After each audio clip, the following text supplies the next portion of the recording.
શું હાલચાલ છે મિત્રો? ચાલો જાણીએ ગુજરાતના 25 મહત્વના સમાચાર. એનાલોગ પનીર ઉપર પ્રતિબંધ. ગુજરાત સરકારે રાજ્યમાં ભેળસેળ યુક્ત અને સ્વાસ્થ્ય માટે હાનિકારક એવા એનાલોગ પનીર, ચીઝ અને બટરના ઉત્પાદન તથા વેચાણ ઉપર કડક પ્રતિબંધ મૂક્યો છે. અન્ય મહત્વના સમાચારની વાત કરીએ તો નર્મદા ડેમની સપાટીમાં વધારો. ગુજરાતની જીવાદોરી સમાન સરદાર સરોવર નર્મદા ડેમમાં પાણીની આવક વધતા જળસ્તર 79.27% વધુ નોંધાયું છે. અન્ય મહત્વના સમાચારની વાત કરીએ તો ભારે વરસાદની આગાહી. હવામાન વિભાગની માહિતી દ્વારા સૌરાષ્ટ્ર, ઉત્તર ગુજરાત અને કચ્છના વિવિધ વિસ્તારોમાં આગામી દિવસોમાં ભારેથી અતિ ભારે વરસાદની સંભાવના વ્યક્ત કરવામાં આવી છે.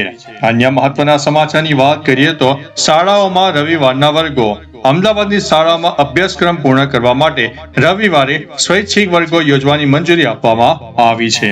આગળ વધીએ અને વાત કરીએ તો આઈટીઆઈ અને પોલિટેકનિકમાં એઆઈ લેબ્સ.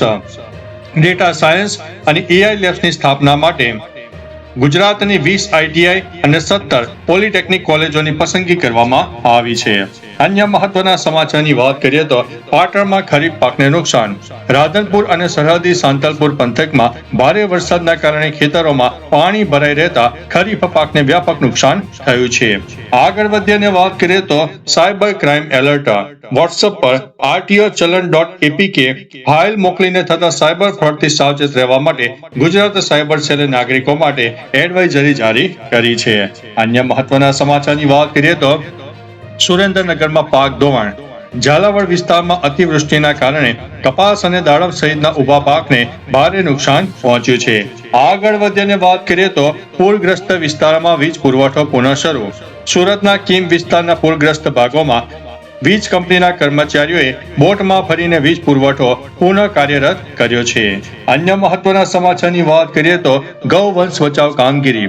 છોટાઉદેપુરના બોડેલી નજીક અલીપુરા ચોકડી પાસેથી ગેરકાયદેસર રીતે લઈ જવાતો ગૌવંશ ભરેલો ટેમ્પો પોલીસે જપ્ત કર્યો છે. આગળ વધીશું અને વાત કરીશું આણંદમાં રસ્તો બેસી ગયો. આણંદના કરમસદ જોડ માર્ગ પર વરસાદના કારણે મોટું ગાબડું પડતા વાહન વ્યવહાર પ્રભાવિત થયો છે. અન્ય મહત્વના સમાચારની વાત કરીએ તો નવસારીમાં જમીન ધોવાણનો મુદ્દો.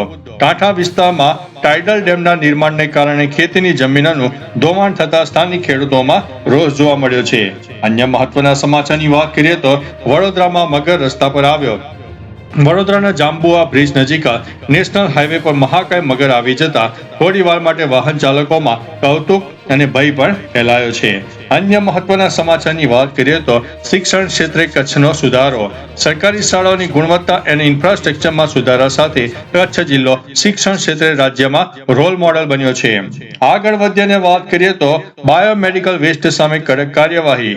ગાંધીધામ શહેર અને આસપાસના વિસ્તારોમાં જાહેરમાં ફેંકવામાં આવતા બાયોમેડિકલ વેસ્ટ સામે તંત્ર દ્વારા તપાસ હાથ ધરવામાં આવી છે. અન્ય મહત્વના સમાચારની વાત કરીએ તો વડોદરામાં અકસ્માત. મકરપુરા વિસ્તારમાં બેફામ કાર ચાલકે સર્જેલા અકસ્માત બાદ પોલીસે ગુનો નોંધીને આગળની કાર્યવાહી હાથ ધરી છે. અન્ય મહત્વના સમાચારની વાત કરીએ તો અમદાવાદમાં કરંટ લાગવાથી મોત. અમદાવાદ જિલ્લાના કમીજલા ગામમાં ખેતર નજીક ખુલ્લા વીજ વાયરના કારણે વીજ કરંટ લાગતા એક યુવાનનું કમનસીબ મોત નીપજ્યું છે. અન્ય મહત્વના સમાચારની વાત કરીએ તો પાટણ નજીક ગંભીર અકસ્માત. શંખેશ્વર નજીક ચાલુ ગાડીનું ટાયર ફાટતા સર્જાયેલા અકસ્માતમાં એક મહિલાનું ઘટના સ્થળે મોત નીપજ્યું છે. અન્ય મહત્વના સમાચારની વાત કરીએ તો વાહન ચોરીનો આરોપી ઝડપાયો. સુરતના કામરેજના આંબોલી વિસ્તારમાંથી લાંબા સમયથી વોન્ટેડ વાહન ચોરીના મુખ્ય આરોપીને ઝડપી પાડવામાં આવ્યો છે. અન્ય મહત્વના સમાચારની વાત કરીએ તો છત્રાલ જીઆઈડીસીમાં પોલીસના દરોડા.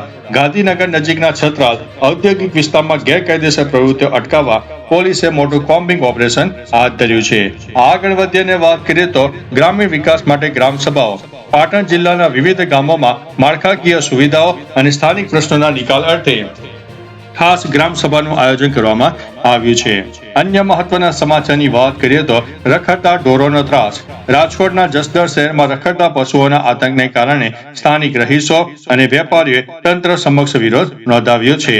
અન્ય મહત્વના સમાચારની વાત કરીએ તો શિક્ષકોની ભરતી પ્રક્રિયા. ગુજરાતની ગ્રાન્ટેડ શાળામાં ખાલી પડેલી શિક્ષકોની જગ્યા ઝડપથી ભરવા માટે શિક્ષણ વિભાગ દ્વારા કામગીરી તેજ કરવામાં આવી છે. અન્ય મહત્વના સમાચારની વાત કરીએ તો માર્ગોનું સમારકામ. રાજ્યના વિવિધ હાઈવે પર વરસાદના કારણે પડેલા ખાડાઓ પૂરવા અને રસ્તા રિપેર કરવા માટે માર્ગ મકાન વિભાગ દ્વારા કામગીરી શરૂ કરવામાં આવી છે. તો ચાલો મિત્રો, ફરીથી દેશ અને દુનિયાના સુપરફાસ્ટ સમાચાર લઈને મળતા રહીશો. ત્યાં સુધી અમને રજા આપશો. નમસ્તે.